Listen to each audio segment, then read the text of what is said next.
espero que estejam e que seja também uma forma de partilha de conhecimento sobre uma área que parece simples e os prazos que estão colocados, mas depois a complexidade que já vimos aqui nestas duas apresentações mostram-nos bem o mundo e os caminhos que têm de ser feitos e numa lógica, como o Dr. Nuno Costa agora falou, numa lógica também de colaboração entre as diferentes entidades, que de outra forma não será viável que cheguemos ao Espaço Europeu dos Dados em Saúde, quer em Portugal, quer depois na comunicação entre os diferentes países, e há uma linha condutora, além do Espaço Europeu dos Dados em Saúde, da Comissão Europeia, que todos os nossos registros de saúde eletrónica até 2030 devem estar compartilhados dentro do Espaço Europeu e, portanto, isto cria desafios a todos os níveis, a todos os países e aos diferentes setores e às diferentes partes que participam dentro deste espaço e dentro deste ecossistema da saúde.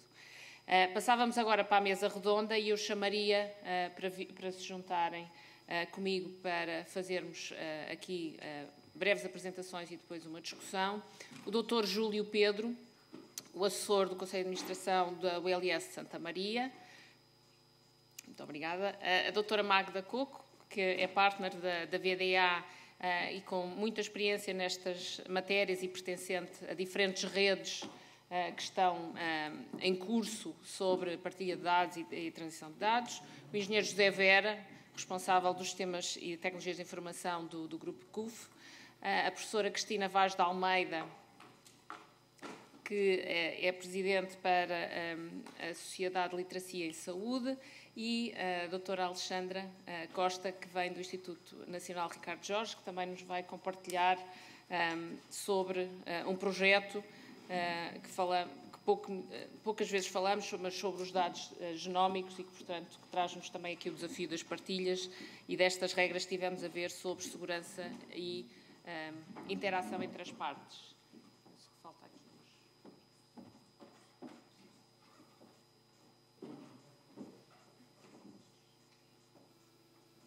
Bom,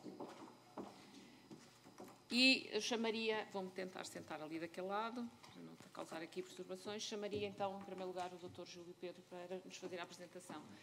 Nós, como vamos um bocadinho adiantados na hora, pedíamos mesmo os 5 minutos para depois termos tempo para uma discussão.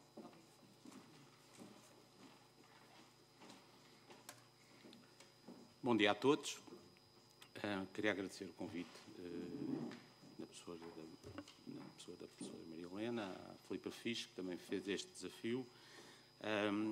E depois destas brilhantes apresentações, que resumiram em 5 minutos, a única coisa que eu vos posso fazer é tentar provocar. Começo por provocar no sentido em que dizer que o cidadão, que é isso que estamos a falar, é dos dados de cidadão, não sabe quem é a SPMS, não sabe quem é estas entidades, mas sabe quem é a Unidade Local de Saúde de Santa Maria. E no final do dia, nós somos o fiel depositário daquilo que eu vou também, de forma provocatória, começar por falar, que é como ativo. Na verdade, e já foi falado aqui, na utilização secundária dos dados, e, portanto, o que estamos a falar aqui é que os dados têm um potencial económico e são um ativo económico e financeiro. Temos que ser claros sobre isto. Há estudos que falam sobre isto. O Hospital de Santa Maria, e aqui vou-me resumir ao Hospital de Santa Maria, é fiel depositário de 3.200.000 registros de utentes administrativos, com dados clínicos de 1 milhão, cerca de 1 milhão de registros clínicos. Contribuímos para alguns destes terabytes e destes petabytes, e nós somos o fiel depositário dessa informação. Portanto, é um ativo que é dos doentes de quem nós tratamos, que nós somos fiéis depositários e que esperam que, se a gente fizer uso secundário destes dados, que haja um retorno para eles e também para a instituição que trata deles. Depois, é também um ativo que tem um impacto estratégico. Não há value-based healthcare sem dados em saúde. nós não vamos conseguir melhorar a qualidade, aumentar a eficiência dos cuidados em saúde sem tratar dados. Estes dados são úteis se nós conseguimos os disponibilizar às instituições, aos profissionais, para gerar valor em saúde. E, portanto, eu fiz um exercício um bocadinho especulativo, utilizando os dados da Ernst & Young, relativamente ao valor que podíamos dar aos nossos registros, e chegávamos a uma coisa entre 1 bilhão e 1,5 bilhão de euros para os dados do Hospital de Santa Maria. É meramente especulativo. Temos que falar aqui em granularidade dos dados. Para que fins é que esses dados se destinam? Isto apenas para a utilização secundária. Se utilizássemos os dados numa lógica de gerar valor, ganhar eficiência, estamos a acrescentar mais uns milhões. O orçamento de Santa Maria o ano passado foram 900 milhões de euros. Se juntarmos os dados todos em saúde para a utilização secundária do país todo, como estamos a fazer na SPMS, estamos a falar de um ativo muito importante. O que eu acho que é importante é transmitir para o cidadão, porque este ativo é do cidadão. É como o nosso dinheiro no banco. O que é que vão fazer com o nosso dinheiro?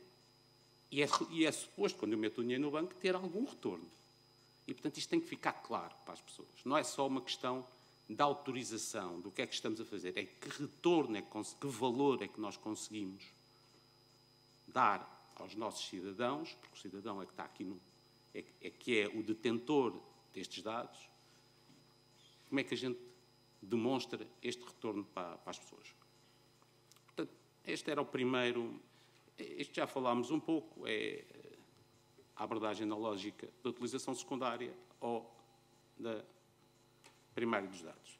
E, portanto, temos que ter aqui este foco muito, e aí o papel dos prestadores, porque são os fiéis depositários e, no final do dia, são quem é responsável criminalmente e financeiramente por tudo o que acontece com os dados.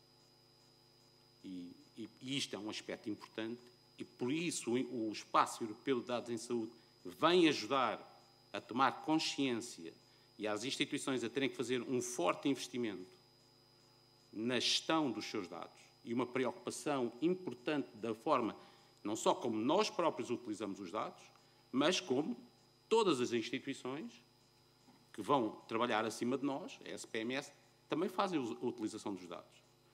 Porque vou-vos transmitir esta que é uma percepção minha, que se eu quiser usar os dados que são demasiado detalhados e que eu preciso de uma autorização muito expressa do doente para a sua utilização, quem o vai conseguir é o profissional de saúde. Não é nenhuma SPMS ou nenhum disclaimer da SPMS. E, portanto, este aspecto é extremamente importante. Depois, há um potencial, nós falamos em integração de cuidados. O próprio sistema de financiamento evoluiu com base nos dados em saúde. Neste momento, temos um sistema de financiamento que assenta exatamente na integração total dos dados em saúde, que é a capitação. Isto é fruto de podermos ter dados que permitem chegar a um modelo de financiamento mais ajustado às necessidades de do nosso sistema, que só é possível porque temos dados de utilização hospitalar, dados de prescrição, diagnósticos em cuidados de saúde primários, diagnósticos em hospital. É isto que permite fazer o ajustamento pelo risco que o modelo atual de captação tem. Portanto, os dados também são importantes para nós gerirmos aquilo que é a capacidade de prestar cuidados. E vou-vos continuar a dar aqui alguns números. Falei em 900 milhões, cerca de metade do orçamento da Unidade Local de Saúde vai para medicamentos e dispositivos médicos. Há uns anos isto não era nada assim, e essencialmente para recursos humanos. E este aumento nos últimos 10 anos, que duplicou quase a despesa em dispositivos médicos e medicamentos, tem a ver com a inovação. E esta inovação é o principal driver da despesa. o Dr. Rui Santos Silva já falou disto. É essencial que a gente utilize os dados da vida real para validar e para tomar decisões sobre pela utilização desta inovação. Porque senão, e este também é o motivo, muito do motivo da criação do Espaço Europeu de Saúde, de dados, do Espaço Europeu de Dados em Saúde, tem a ver exatamente com a sustentabilidade dos sistemas de saúde. Nós só vamos conseguir se conseguirmos tirar valor destes dados para tornar o sistema mais sustentável. E, portanto, esta é a real importância e é a mensagem que temos que transmitir para as pessoas. Temos aqui um ativo que é muito importante. E às vezes, todo o ornamento que criamos em torno da gestão dos dados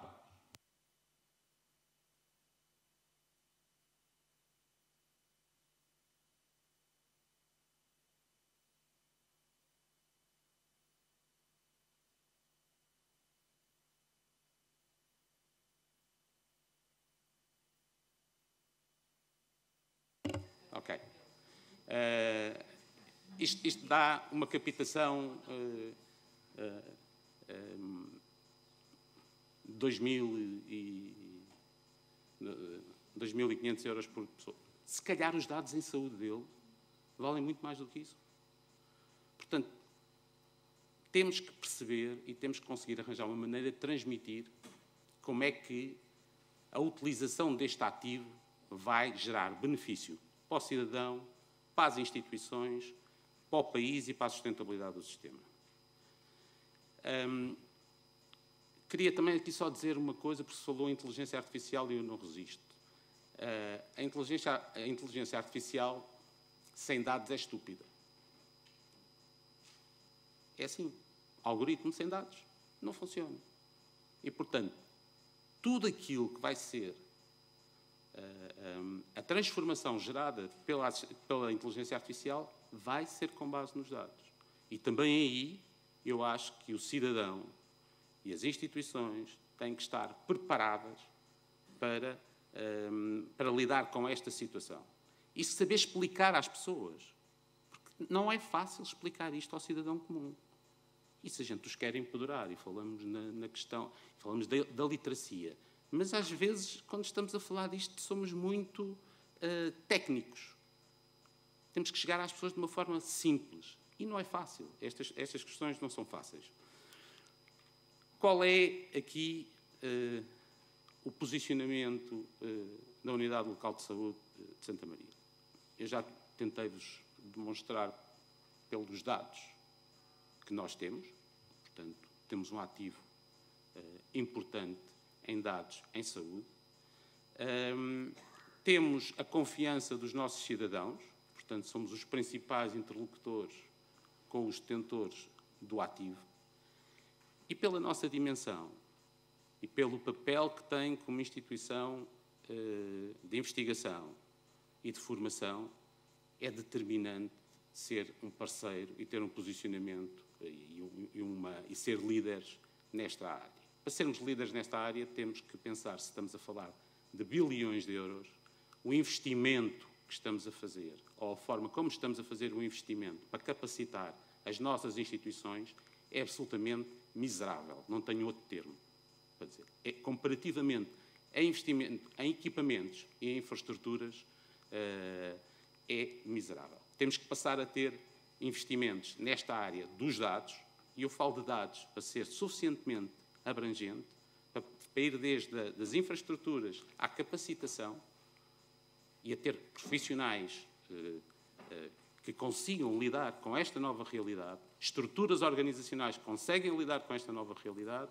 Nós temos que fazer realmente uma mudança completamente e passar a ter um foco diferente na forma como gerimos o nosso negócio. E para já...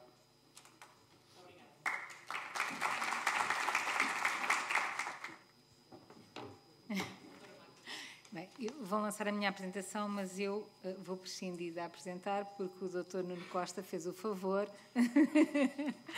de cobrir tudo aquilo que eu tinha para dizer. Pode pôr só o slide inicial e depois eu se cá ponho um slide do fim. Mas ainda bem, porque o fez de uma forma mais completa, como eu só tinha 5 minutos, e, portanto, não vou correr à apresentação. E tive, enfim, nas várias intervenções, aqui a pensar, um bocadinho também em tom provocador e para alimentar o debate, o que é que eu podia dizer, enfim, de novo e acrescentar. E acho que há aqui 2 pontos que são muito importantes. Primeiro, queria recordar que este regulamento é o primeiro de muitos outros que seguirão e que surge no contexto da Estratégia Europeia dos Dados e que visa, essencialmente, tornar os dados, de facto, um ativo fundamental a nível europeu. Nós tivemos o Regulamento Geral de Proteção de Dados como o primeiro grande elemento, digamos assim, que veio regulamentar os dados aqui numa perspectiva mais protecionista. O Regulamento Geral de Proteção de Dados tinha uma dupla função, por um lado, a de, obviamente, assegurar que o conjunto de direitos fundamentais importantes na União Europeia estão devidamente assegurados, mas também tinha uma função que houve muitas entidades que não perceberam, que era de preparar as empresas, as entidades públicas, para aquilo que aí vinha e que é, nem mais nem menos, a inteligência artificial. E, de facto, não é fácil falar de dados sem falar de inteligência artificial. Aliás, a meu ver, este regulamento e este espaço europeu de dados vem muito tarde para aquilo que nós precisávamos como Europa. Os Estados Unidos, outras regiões do mundo, têm vindo a criar estes espaços, digamos, de dados e este material que é absolutamente core para o sucesso da Europa no domínio da inteligência artificial e, portanto, com prazos de implementação que vão até 2031, os dados primários mais cedo, os dados secundários mais tarde, é óbvio que as entidades públicas e privadas não podem ficar à espera da implementação deste regulamento se querem ser bem-sucedidos nesta corrida que é a inteligência artificial. Porque nós não podemos esquecer que temos, por um lado, obviamente, toda esta matéria da segurança do tratamento de dados, mas isto também é, de facto, como dizia há pouco, um valor económico e nós, como país, e para sermos sustentável e termos, no fundo, aqui resultados bons, também temos que andar à frente disto e desenvolver as medidas que são necessárias para isto. E, portanto, chamar a atenção para isto. E o Espaço Europeu de Dados, é importante que exista a consciência disto por todas as entidades que estão envolvidas, visa, sim senhor, e em relação aos dados primários, assegurar uma melhor prestação de cuidados de saúde ao longo na União Europeia e, portanto, se eu viajo até a Alemanha e tenho um problema na Alemanha, aconteceu recentemente, em Bruxelas senti mal e tive que ir ao hospital, obviamente que havia 0 informação sobre mim. E, portanto, essa funcionalidade acho que estamos todos conversados, ninguém levanta, há aqui, obviamente, desafios jurídicos relevantes, como, enfim, e que têm sido muito apontados ao longo da discussão deste regulamento do Espaço Europeu de Dados, como a questão das obrigações legais em matéria de sigilo, que são diferentes nos vários Estados-membros da União Europeia, e, portanto, que isso pode provocar alguma discussão, digamos assim, sobre o acesso aos dados e sobre a inclusão dos dados nos sistemas, mas sobre esses, enfim, acho que estamos todos de acordo que é algo benéfico, etc. Em relação ao uso secundário, que é absolutamente crítico para a inteligência artificial, obviamente há aqui muitos desafios, a meu ver, e muitos desafios também relacionados com aspectos jurídicos e muito relacionados também com o momento em que estamos a viver. Portugal não vai apenas ter que implementar, e as entidades públicas e privadas no setor de saúde não vão apenas ter que implementar este regulamento europeu dos espaços de dados de saúde. As entidades nacionais na área da saúde têm que implementar o regulamento dos dados, que, como sabem, impõe um conjunto de obrigações também de partilha de dados. Têm que implementar a NIS 2, que, como sabem, entrou agora, vai ser brevemente a discussão pública, Portugal já devia ter transposto, mas vão ter que fazer isso. Vão ter que implementar o regulamento de governação dos dados, isto mais as entidades públicas naturalmente, e vão ter que implementar o regulamento de inteligência artificial. E, portanto, esta é uma teia, e estes regulamentos todos, do ponto de vista jurídico, criam uma teia de obrigações com uma complexidade enorme. E eu, sinceramente, acho que nem as entidades privadas, nem as entidades públicas estão preparadas para isto em Portugal. E, portanto, ou nós percebemos que é fundamental, concordo integralmente com o que disse, investir, seja do ponto de vista técnico, seja do ponto de vista jurídico, e seja do ponto de vista estratégico, porque nós temos que designar uma autoridade digital de saúde, mas também temos que designar uma autoridade para supervisionar a inteligência artificial e temos que designar uma autoridade para gerir a Regulatory Sandbox, que vai ter que ser criada no âmbito do Regulamento de Inteligência Artificial, e temos que designar uma entidade para supervisionar uma Regulatory Sandbox, que também vai ser criada neste regulamento. Só para dar 2 exemplos. Portanto, nós como país nem sequer temos recursos suficientes para implementar e nomear estas autoridades todas e, sobretudo, dotá-las dos conhecimentos que são necessários para, de facto, enfim, conseguir implementar todos estes regulamentos. E não é só implementar por o click in the box. Dizer, sim senhor, temos a Autoridade Digital de Saúde, sim senhor, temos a Autoridade para a Supervisão da Inteligência Artificial, ou temos a Autoridade para gerir a sandbox regulatório, temos uma sandbox regulatória em Portugal, seja na área do espaço dos dados, seja na área da Inteligência Artificial. Enfim, acho que este era aqui o aspecto crítico que eu queria chamar a atenção. Queria também dizer que a mim este regulamento do Espaço Europeu de Dados, como sabem, a proposta final ainda não é conhecida e não foi publicada no Jornal Oficial. Aliás, houve um acordo político recentemente e o texto está em revisão legislativa e ainda falta ser confirmado pelo Parlamento. É um texto, à semelhança de outros, extremamente complexos, como o Regulamento de Inteligência Artificial. Este é um texto muito complexo do ponto de vista jurídico e tem um conjunto de interseções, de facto, com outros diplomas igualmente complexos e, portanto, é essencial nós navegarmos nisto. Mas a mim eu tenho fundamentalmente uma questão muito relevante, que é a articulação disto com o Regulamento Geral de Proteção de Dados. Há um amaranhado de confusão sobre a posição de cada uma das entidades e dos players que estão, digamos assim, neste regulamento, entre os detentores de dados, a autoridade que dá acesso aos dados, como é que esta autoridade se vai articular com a Comissão Nacional de Proteção de Dados, porque a autoridade que for avaliar um pedido, como há bocado foi o exemplo, é uma autoridade que não tem conhecimentos em matéria de proteção de dados, provavelmente, e vai ter que se articular com a CNPD. Temos conhecimento suficiente para perceber o que é que isto significa, o que é que significa aquele pedido de acesso. Temos conhecimento das privacy enhancing technologies que podem ser implementadas. Ou seja, se nós vamos investir milhares de euros a nível nacional e a nível europeu a implementar isto, nós temos que assegurar que as nossas autoridades não só estão dotadas do conhecimento necessário para poderem responder aos pedidos de acesso aos dados, que são críticos para as empresas portuguesas e as empresas europeias terem acesso a dados para treinar, para desenvolverem produtos na área da inteligência artificial, ou então, se esse conhecimento não existir, o mais certo é termos um não. Portanto, se nós vamos criar este sistema todo para permanentemente, qualquer entidade que queira, para fins de investigação, para desenvolver algoritmos e outras medidas qualquer, ter permanentemente um não, isso não é possível, porque os dados são identificáveis e porque o código postal, etc. Então, o que nós temos que fazer é preparar as nossas autoridades, dotar-lhes de um mindset de conhecimento, porque qualquer autoridade com conhecimento, obviamente, tem muito mais conforto em decidir sobre as matérias que se está a pronunciar e, sobretudo, há uma evolução gigante do ponto de vista tecnológico, por exemplo, nas técnicas de proteção de dados e de anonimização de dados. Portanto, é preciso dotar as nossas entidades deste conhecimento e, de facto, assegurar que este tema é tratado. E, se calhar, para princípio de conversa, terminava... eu só queria dizer uma nota que tinha na minha apresentação, foi publicado recentemente um white paper em abril de 2024, que analisava, de facto, o estado de Portugal sobre a preparação para este, enfim, desafio do Espaço Europeu de Dados. E, essencialmente, portanto, a conclusão é que estamos bem preparados, mas, de facto, há uma grande iliteracia de todos os stakeholders envolvidos, desde as pessoas que trabalham nas entidades públicas, mesmo os próprios profissionais de saúde, os utentes, que isto também já foi referido aqui. Há falhas ao nível da infraestrutura, da segurança, ter a certeza que os dados estão, de facto, a ser partilhados. Notem que ainda não temos obrigação legal, faz o estado da arte de algo que está em curso, naturalmente.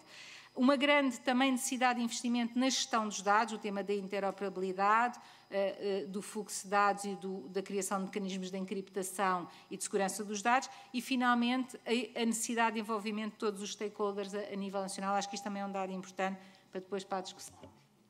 O artigo que fala, ou o paper que fala, é sobre do EITL, tem não estar. Muito bem. Sim, muito obrigada. Muito bem, então eu tenho 5 minutos, tenho a Filipa que já prometeu bater-me se eu demorar mais do que 5 minutos, não tenho uma apresentação, eu sou engenheiro, não me dou bem com bonecos e, portanto, Ontem, às 7 da noite, liguei-lhe a dizer, olha, com bonecos não vou, portanto, porque não estou para fazer isto a esta hora. Portanto, posso ir sem bonecos. Tentando não repetir aquilo que já foi dito, por pessoas que sabem muito mais do assunto do que eu, deixem-me dar-vos uma perspectiva um bocadinho diferente. Como já foi dito, eu venho da CUF. A CUF é o maior prestador privado. Posto isto, é uma coisa muito pequenina dentro daquilo que é o Sistema Nacional de Saúde. O Sistema Nacional de Saúde tem uma dimensão enorme, entre públicos, privados e parceiros sociais, e, portanto, nós ocupamos aqui um bocadinho pequenino no meio disto. E dentro daquilo que é o bocadinho pequenino que temos, estes temas da interoperabilidade são para nós um tema crítico. E porquê? Porque em 2015, alguém que eu não vou dizer o nome porque não está aqui, não se pode defender, avançou com uma ideia de que a CUF se definiria à volta de um logo que é de uma palavra, de uma frase-chave, que é cada CUF é toda a CUF. E, portanto, que a própria CUF garantiria que todos os profissionais de saúde e todos os pacientes que ela recorre, quando chegassem a qualquer unidade da CUF, tinham toda a informação que a CUF tem para prestar o cuidado.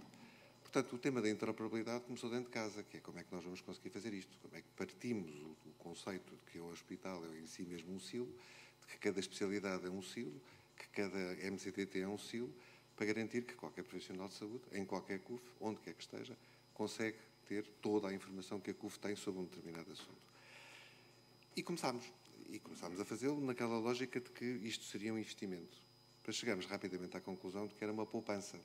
Ou seja, na realidade, quando nós falamos deste tema da interoperabilidade e das infraestruturas que são precisas e da quantidade enorme de desafios que aqui estão, vem-me sempre à cabeça dois temas. Primeiro, haver um desafio é bom, porque a mim dá-me jeito ordenado, e se não houver desafio nenhum, sou despedido e é uma chatice. Segundo, na realidade é preciso inventar pouco, e eu acho que o nosso grande drama é tentar perceber onde é que nós podemos copiar com orgulho. E para um prestador privado, ou para qualquer português que se preze, isto é um conceito muito difícil, que é, quando nós começamos a pensar nisto de interoperabilidade, temos logo dois grandes temas. Um que é que protocolos, o outro é que semântica é que vamos usar. E aquilo que foi a principal guerra dentro da CUF foi convencer toda a gente que o melhor que podíamos fazer era não inventar nada. Os protocolos existem. Existem, aliás, em demasia. Se há coisa que esta indústria tem, é a falta de maturidade para só ter um protocolo ou dois protocolos e não dúzias deles. Do ponto de vista semântico, o tema é caótico. Portanto, cada um usa o catálogo que quer, os catálogos são muito bons e variados, e isto gera um nível de ineficiências que são gigantes. Para ter uma ideia, só na CUF, nós temos 1.200 pessoas entre o front office e o back office do front office, que na realidade 80% do tempo é pegar numa prescrição que vem de outro prestador qualquer e ser capaz de a transcrever para aquilo que são os catálogos da CUF. Temos mais 700 pessoas, que é aquilo que fazem, a lidar com os outros, com o resto dos parceiros que fazem parte do ecossistema. 600 delas são entidades financeiras que, de algum modo, participam naquilo que é o pagamento dos dados de saúde.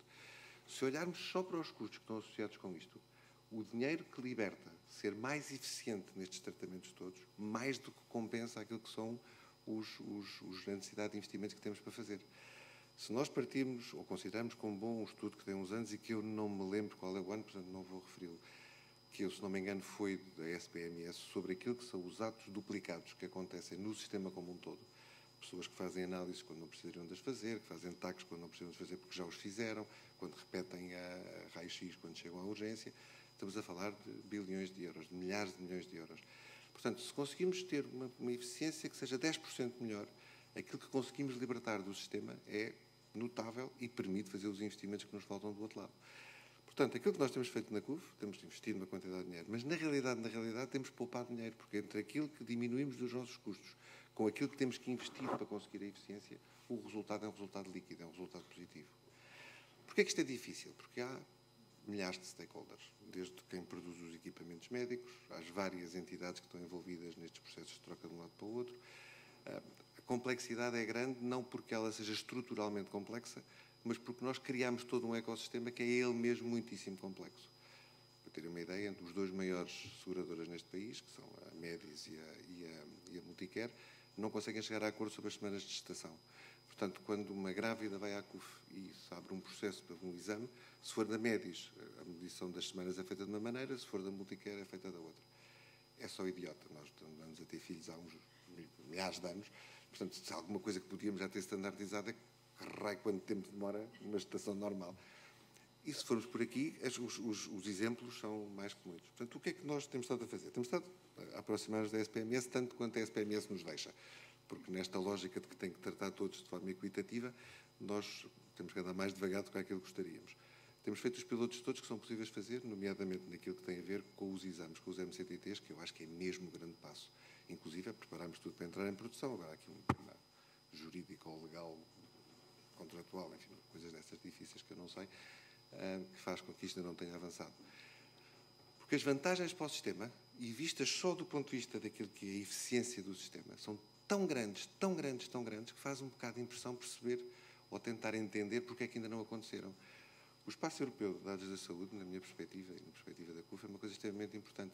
Mas a coisa mais importante é pôr as pessoas a falar do que as vantagens que a interoperabilidade poderia trazer. Ou seja, resolvemos o problema, que podemos resolver já, que não temos que estar à espera que seja um regulamento aprovado pelo Parlamento Europeu, porque o problema que nós temos é nosso, está aqui. E, portanto, se nós o conseguimos resolver, se conseguimos garantir que qualquer cidadão, eu ou qualquer um de vós que está na plateia, nós não nascemos e morremos num único subsistema de saúde. Vamos evoluindo ao longo do tempo.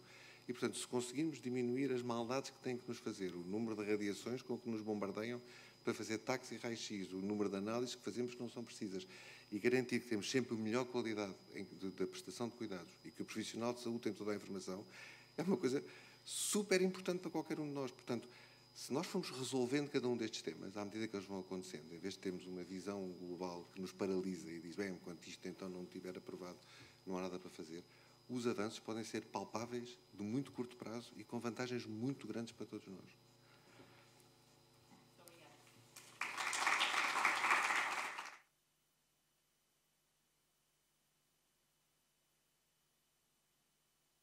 Está desligado, ok. Volto a dizer bom dia a todos e a todas. Obrigada, professora Helena Monteiro, pelo convite.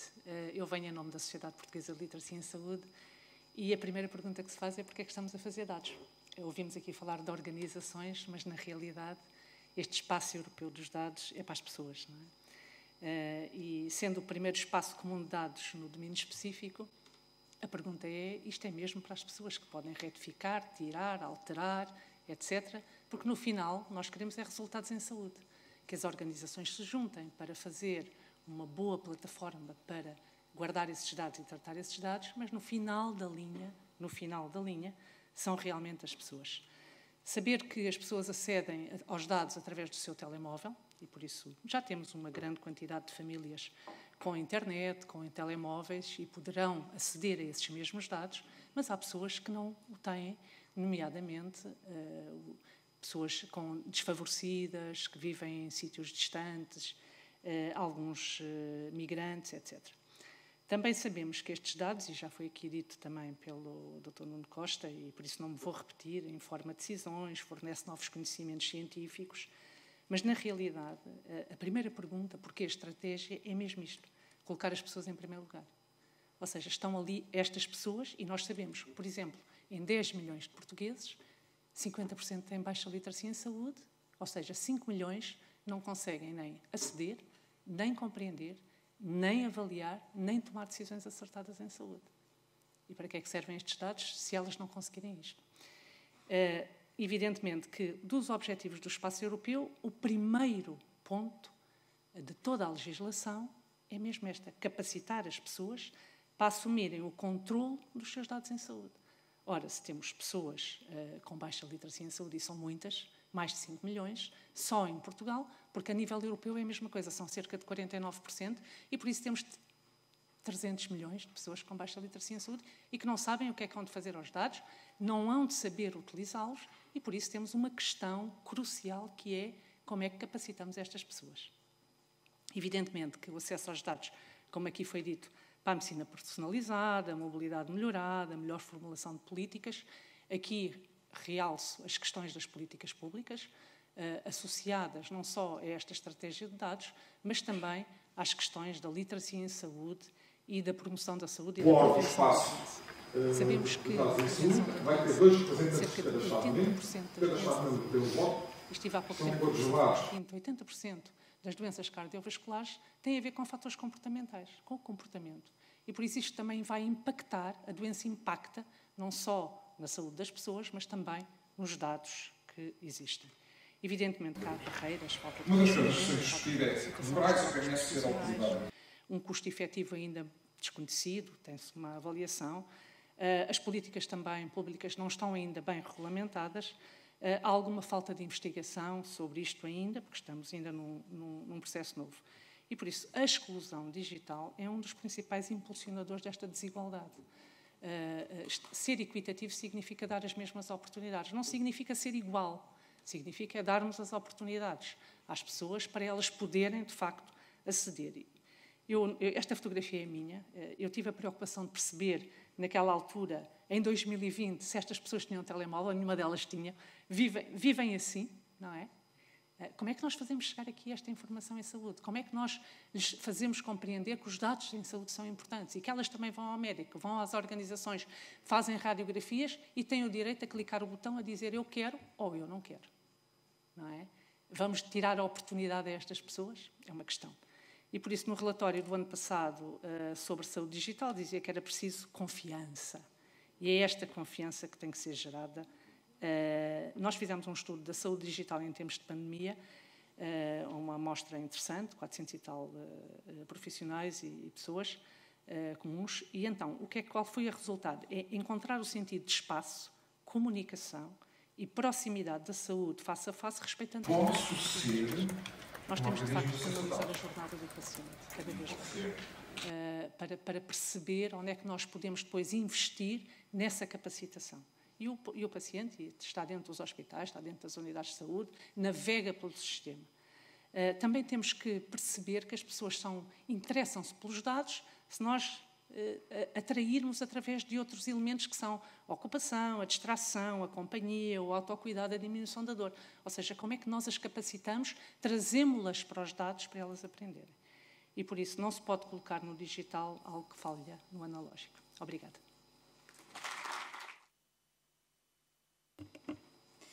Então, bom dia a todos. Começo por agradecer o convite endereçado ao Instituto Ricardo Jorge para vir fazer parte deste painel, com a tarefa um pouco mais facilitada depois dos membros do painel terem feito aqui um contexto tão detalhado sobre a questão dos dados, mas o desafio que nos foi lançado foi precisamente vir falar de um tipo de dados sensíveis, que são os dados nómicos, e naquilo que tem sido o âmbito da atividade do Departamento de Promoção da Saúde e Prevenção das Doenças Não Transmissíveis, do INSA, não poderíamos deixar de vos dar conta aqui de algumas notas sobre esta iniciativa europeia, a iniciativa 1 milhão de genomas, que faz parte da agenda da União Europeia para a transformação digital na saúde e está completamente alinhada com os objetivos do Espaço Europeu de Dados de Saúde. E como é que tudo isto começa? Portanto, em abril de 2018, no Dia do Digital da União Europeia, 13 ministros da saúde de 13 Estados-membros assinam uma declaração de cooperação que pretendia visar aqui um pouco a intensificação da ação conjunta para criar uma infraestrutura europeia de dados genómicos que facilitasse o seu acesso transfronteiriço seguro e que também promovesse aqui a definição de algumas regras nacionais comuns que permitissem o acesso federado a estes dados. Aqui qual era o grande desafio desta declaração de cooperação? Entendiam à data os ministros da Saúde que deveríamos ter um acesso seguro a mais de 1 milhão de genomas sequenciados até 2022. Portanto, estamos em 2024 e ainda não ouvimos falar desta base de dados de 1 milhão de genomas. O que é que acontece? Quando os peritos nacionais se juntaram para então dar a implementação a esta iniciativa, compreenderam que o processo era mais longo do que o esperado, porque tem aqui assuntos e aspectos muito complexos em diferentes dimensões. E, portanto, decidiram que estabelecer um roteiro para a implementação que passaria por 2 fases.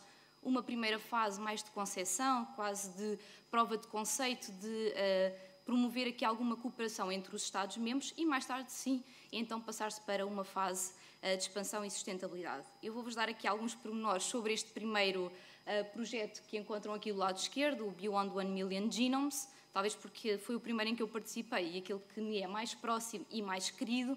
Aquilo que nos permitiu fazer foi, de facto, constituir uma rede de peritos internacionais que se dedicaram a debater, a discutir e a propor algumas considerações sobre diversas dimensões que estão implicadas no acesso aos dados de saúde. Falamos de questões de governação, de promoção da confiança, de questões técnicas relacionadas com a infraestrutura, mas também com questões ligadas à própria qualidade dos dados e questões que depois têm a ver com a interoperabilidade.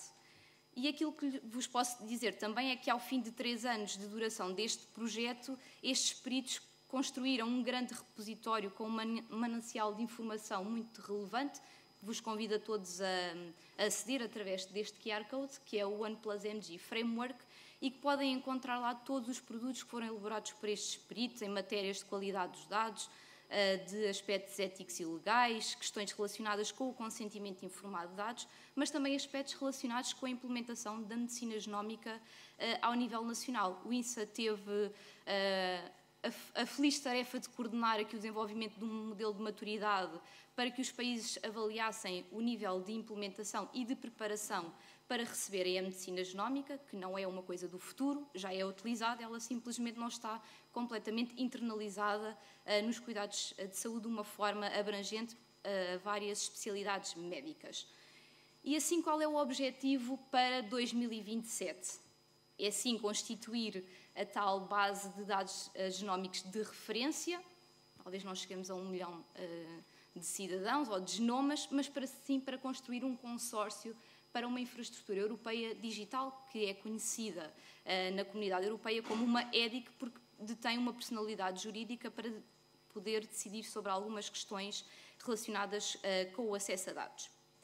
E porque sei que é um aspecto curioso e no qual estamos a começar a trabalhar, como é que vai ser feita então esta base de dados genómico de referência para a população europeia?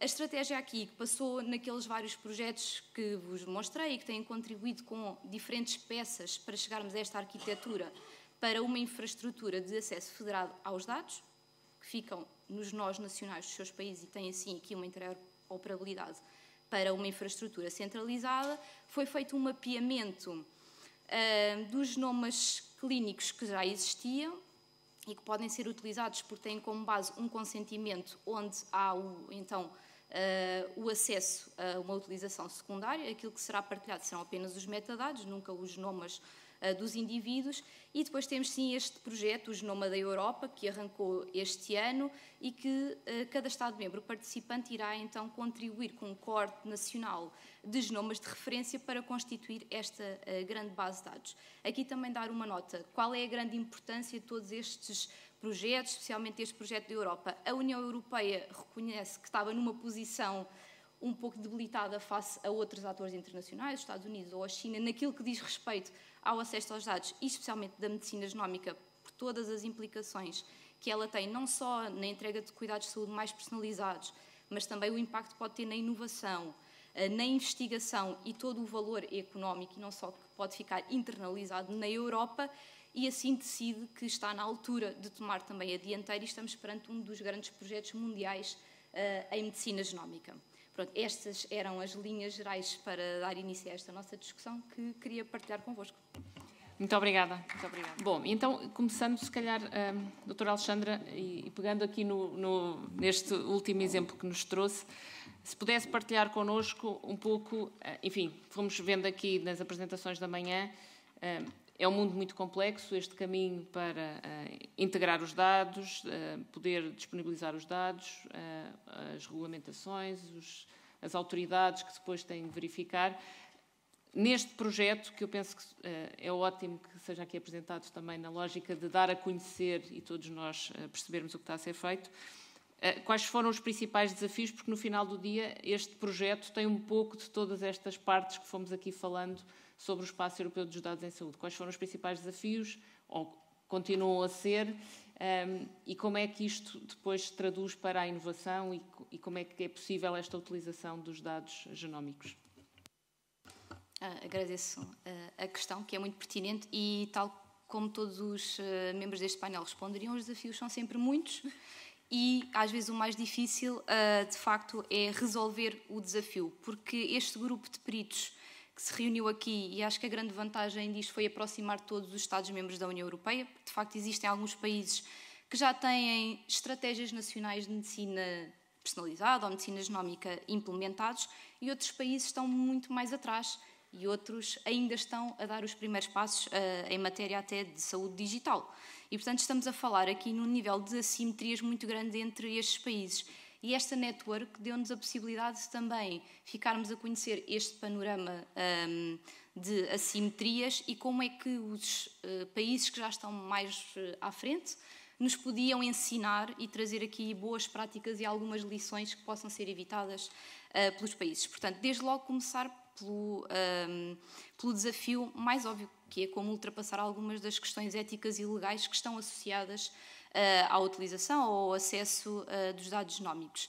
Tivemos também vários grupos de trabalho que se debruçaram a debater essas questões e a fazer algumas propostas no sentido de se ultrapassarem algumas das questões, especialmente a questão do consentimento informado, que tem que estar sempre ligado a estes dados sensíveis, como falei, portanto, só mediante um consentimento é que os dados podem ser partilhados até neste acesso transfronteiriço, embora integrados no Espaço Europeu de Dados de Saúde.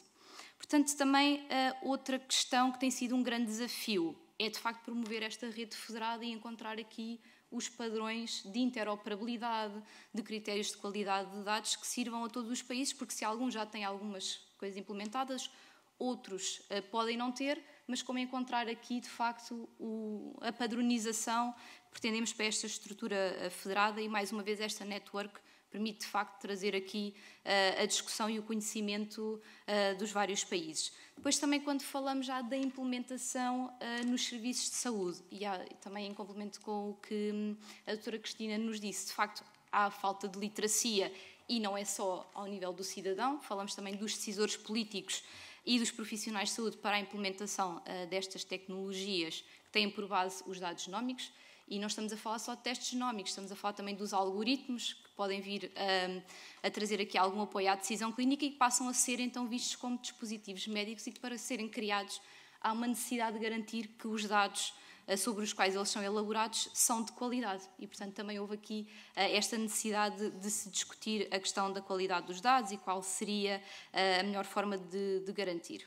E depois também é uma particularidade, e provavelmente deve ser o defeito profissional dos investigadores, é que estes peritos nacionais estão dispostos a avançar, embora vão sempre encontrar os problemas, os chamados problemas do costume, que é o chamado investimento e também o apoio político para alguns destes avanços, porque há um limite para aquilo que a capacidade técnica pode responder, porque como vimos aqui, o objetivo, a ambição é em 2028 termos, de facto, uma infraestrutura federada, mas para chegarmos a esse ponto, os vários Estados-membros têm que tomar algumas decisões, definir quem é a sua autoridade de dados, que se essa autoridade de dados é única ou não, quem será aquele que vai contribuir para o acesso aos dados genómicos, e também, ainda nesta sequência, como é que este grupo de peritos pode também trabalhar com os vários atores para aumentar a literacia do cidadão, porque sem cidadãos não há genomas e sem que eles estejam completamente esclarecidos de quais são os benefícios, mas também dos riscos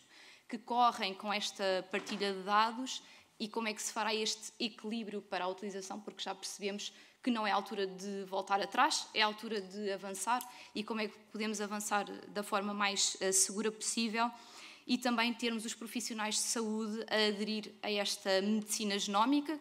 Volto a dizer, não é uma novidade, não está no campo da investigação e como é que estas ferramentas já podem apoiar a decisão clínica. E também demonstrar aos decisores, isto também é um trabalho dos investigadores, quais são os modelos que podemos transformar ou melhorar para a avaliação económica da introdução deste tipo de dispositivos no mercado e porquê fazer estes investimentos em detrimento de outras prioridades concorrentes que sabemos que todos os dias estão na mesa dos decisores e como é que este grupo técnico de peritos pode fazer chegar essa informação ao decisor político para que assuma que é um eixo estratégico da nossa política nacional de saúde.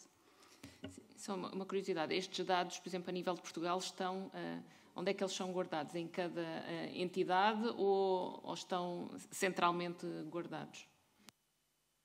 Bem, relativamente ao projeto 1 milhão de genomas, aquilo que vai acontecer para criar esta base de dados de referência, vai-se desenhar um estudo para fazer a recolha destes dados.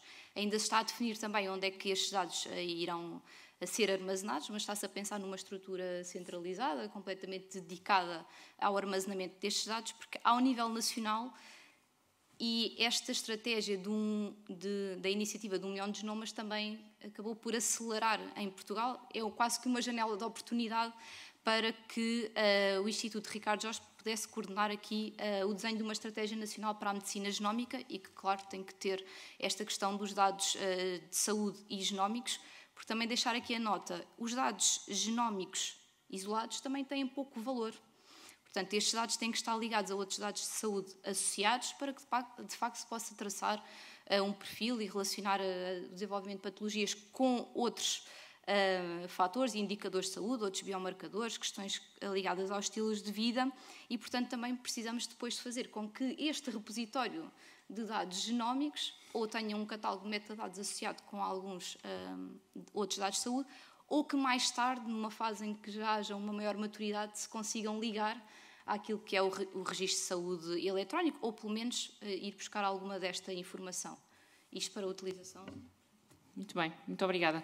Dr. Júlio Pedro, falou-nos aqui no valor dos dados, temos aqui este projeto também dos dados genómicos e no contexto do OLS, como é que nós podemos envolver não só a componente técnica, que é um tema fundamental da interoperabilidade, também como aqui o engenheiro José Vera já mencionou e todos mencionamos, não é? Portanto, se não houver interoperabilidade, dificilmente podemos caminhar para o espaço europeu dos dados em saúde ou outros que seja, mas como é que dentro do OLS, que é a organização dos cuidados que temos à data, como é que envolvemos as diferentes partes ou como é que sensibilizamos para este valor dos dados que aqui nos trouxe, para que todos consigam caminhar, quer do ponto de vista da jornada, que falamos sempre do doente, mas que muitas das vezes é difícil que ele esteja efetivamente no centro, mas também do ponto de vista dos profissionais, não é? Porque isto é um acelerador, claro, se eles perceberem o valor que isto pode trazer para o seu dia-a-dia e facilitar o seu dia-a-dia.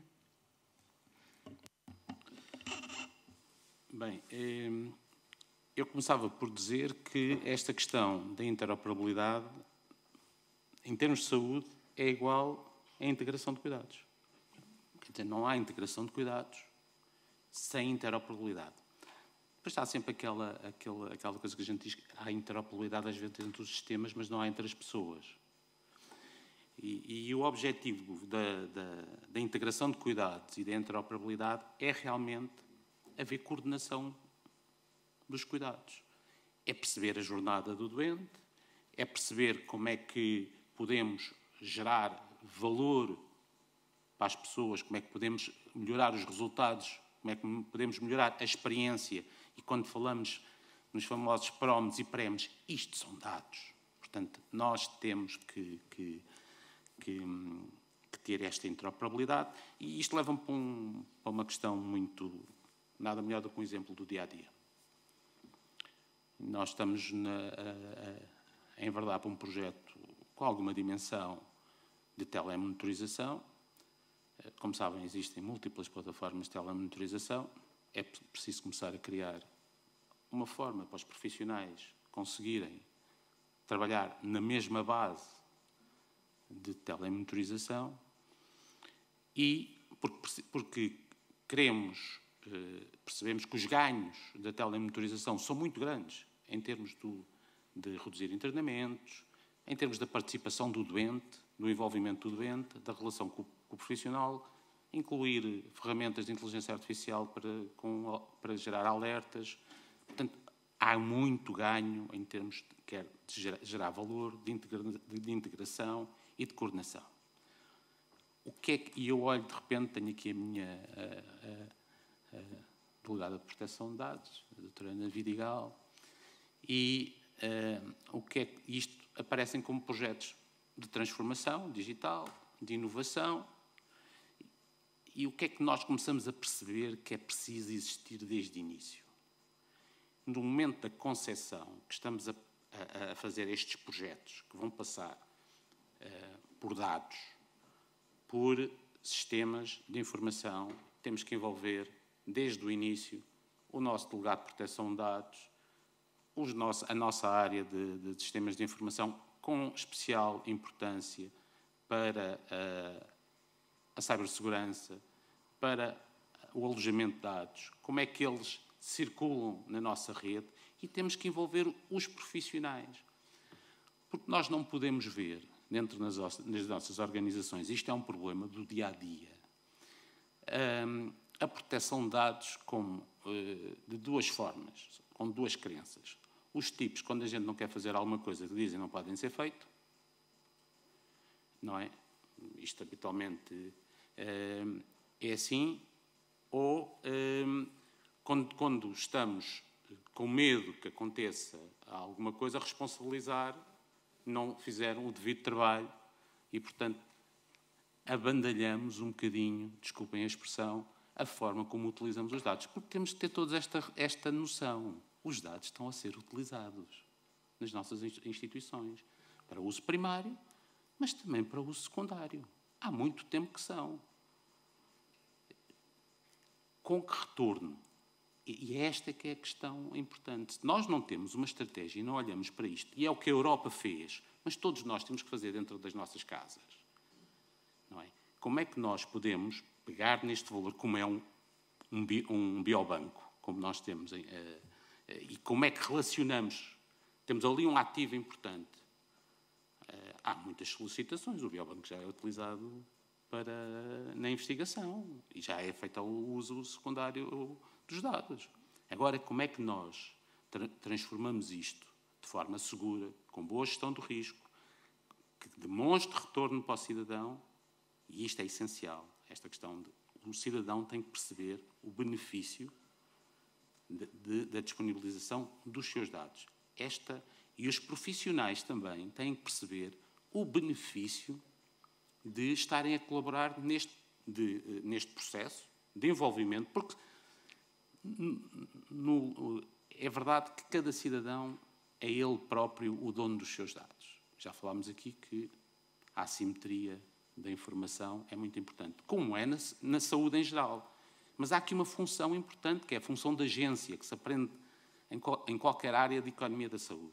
Os profissionais de saúde têm um papel determinante na capacitação dos nossos cidadãos para lidar também com este... E, portanto, eles também têm que ser em si capacitados. E é verdade. E os decisores também. Porque, de repente, nós estamos a ver as nossas instituições serem espoliadas, desculpem o termo, mais uma vez, que às vezes é espoliadas do seu ativo e a ser usado o seu ativo sem o devido retorno para a instituição e para o cidadão. E isso tem que ser absolutamente claro. E temos que, para isso, mais uma vez, eu dei aquele número de 1 bilhão a 1,5 bilhão de euros como uma valorização daquilo que pode ser a informação existente, os dados existentes. E só estou a falar de dados digitais. E eu acho que também os outros também são dados. Os dados que existem em microfilmagem e em papel também são dados. Um dia vamos conseguir lá ir buscá-los. Eu dou este valor para perceber que gastar, ao investir nesta área, em que vamos ter um desafio brutal para garantir a gestão do risco, porque percebemos que está aqui um risco bastante elevado, é fundamental. Temos que criar estrutura. Há hospitais que já puseram, ao definirem a sua estrutura organizacional, definiram a gestão de dados como uma prioridade. Existe, basta olhar para os organogramas dos nossos hospitais e perceber onde é que preocupam-se com este ativo ou não. Onde é que está o gestor de dados? É fácil. Depois, outra coisa que gostava de partilhar convosco, de repente toda a gente acordou para isto. A Inspeção Geral de Atividades em Saúde, a Entidade Reguladora da Saúde, qualquer dia o Tribunal de Contas, todos estão a fazer questionários muito grandes, sobretudo, acordaram todos agora para isto, para perceber em que situação, cada questionário à sua maneira, cada um focado com o conhecimento ou com a literacia que cada um tem sobre o assunto, não é? Para tentar perceber, porque acham que é importante estarem a par disto. Portanto, há aqui um desígnio de saber, nacional, de saber em que ponto é que nós estamos. Mas, mais uma vez, se nós vamos passar a vida a preencher questionários em vez de estar... É importante para saber o ponto em que estamos e para tomar consciência das nossas dificuldades. Mas se não investimos em capacitação para responder a estes desafios, eu prevejo que vamos aprender, vamos o fazer da pior maneira, que é cada vez que surgir um grande barbicacho, nós aí vamos e vamos fazer essa transformação. Desculpa, porque estes microfones, só uma pessoa é que fala, não tem hipótese de termos dois em simultâneo. Muito obrigada, e acho que é a deixa perfeita para a doutora Magda Coco. Falou-nos aqui... Não, este é muito diretivo. Aqui não há hipótese de termos duas pessoas em simultâneo. Falou-nos aqui das várias linhas e regulamentações e autoridades que temos ou que teremos que ter a nível nacional e a nível europeu. Ouvimos aqui também agora já vários testemunhos de... estamos a preencher questionários, mas devíamos estar a pensar numa visão de longo prazo e onde é que queremos chegar. Como é que os gestores, qual é o passo inicial, para onde é que devem pegar, ou qual será o percurso que devem tomar? Muito obrigada. Antes de mais, só aqui que eu não o fiz durante a minha intervenção para não cortar nos meus 5 minutos, mas queria dar os parabéns à PDSI por estar a organizar este debate, porque é muito importante falarmos sobre isto e levarmos a quem de direito algumas mensagens importantes. E acho que, efetivamente, só antes de comentar sobre a forma como os gestores devem reagir, acho que é muito importante, nós temos consciência, eu tenho estado a acompanhar algumas entidades, do setor da saúde e outras, e partilho essa preocupação de recebermos questionários, e há aqui alguma descoordenação, que obviamente é normal nesta fase em que nos encontramos, mas é essencial que se pense que isto tem que funcionar de forma articulada, porque eu não posso ter a autoridade reguladora da saúde a fazer perguntas sobre dados e sobre inteligência artificial, depois tenho a SPMS do outro lado, depois tenho, enfim, e de facto corremos o risco de estar aqui, no fundo, a falar para várias entidades e não haver aqui uma estratégia concertada do ponto de vista público. E, portanto, da abordagem pública a estes temas, acho que isso é crítico, mas é crítico para o setor da saúde, que é um dos setores mais impactados também, por exemplo, pelo regulamento de inteligência artificial, mas é crítico também para outros setores. E, portanto, acho que é crítico nós temos aqui um mindset de eficiência em termos de políticas públicas e de gestão do papel das autoridades, das que já existem, das que têm que ser criadas, acho que isso é importante. Em termos de gestores, enfim, como é que um gestor deve comportar-se neste domínio?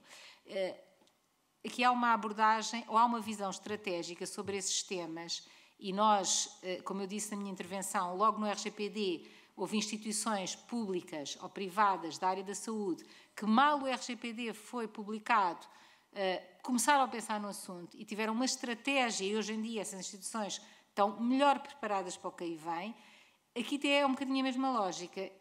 Nós temos que olhar para isto do ponto de vista estratégico, os gestores têm que perceber qual é a estratégia de dados, ou revisitar aqueles que não têm uma estratégia, defini-la rapidamente, porque esta é, diria, a última oportunidade de o fazerem, claramente. Olhar para os dados que têm na sua organização, perceber que dados é que podem monetizar, perceber que dados é que vão aproveitar para a inteligência artificial. Não pensar só no espaço europeu de dados, porque o espaço europeu de dados não implica ou não impossibilita as entidades continuarem a ter protocolos com instituições privadas, até porque a categoria de dados que eu tenho que inserir no espaço europeu de dados, há um conjunto mínimo de dados que eu tenho que inserir, mas há, se calhar, todo outro conjunto de dados que são segredos de negócio, que têm propriedade intelectual, e que eu tenho que pensar como é que eu vou gerir esses dados e monetizar esses dados. E, portanto, eu acho que esse é o primeiro dado que os gestores das unidades de saúde e das entidades que estão, em particular dos prestadores de cuidados de saúde, se formos pensar nos fabricantes, há outros desafios, nos distribuidores há outros desafios, na indústria farmacêutica há outros, mas eu diria que o que é comum, sobretudo aos prestadores de saúde e àqueles que estão no início, digamos, relacionados com a prestação de todos aqueles que estão na área da prestação de cuidados de saúde, eu acho que é crítico ter uma estratégia, mas não é só para os dados, é para os dados, é para a inteligência artificial, é para o Data Act, é para... No fundo, se não houver esta abrangência, digamos aqui, dos tais regulamentos que eu falei, vamos perder oportunidades, vamos falhar num qualquer processo.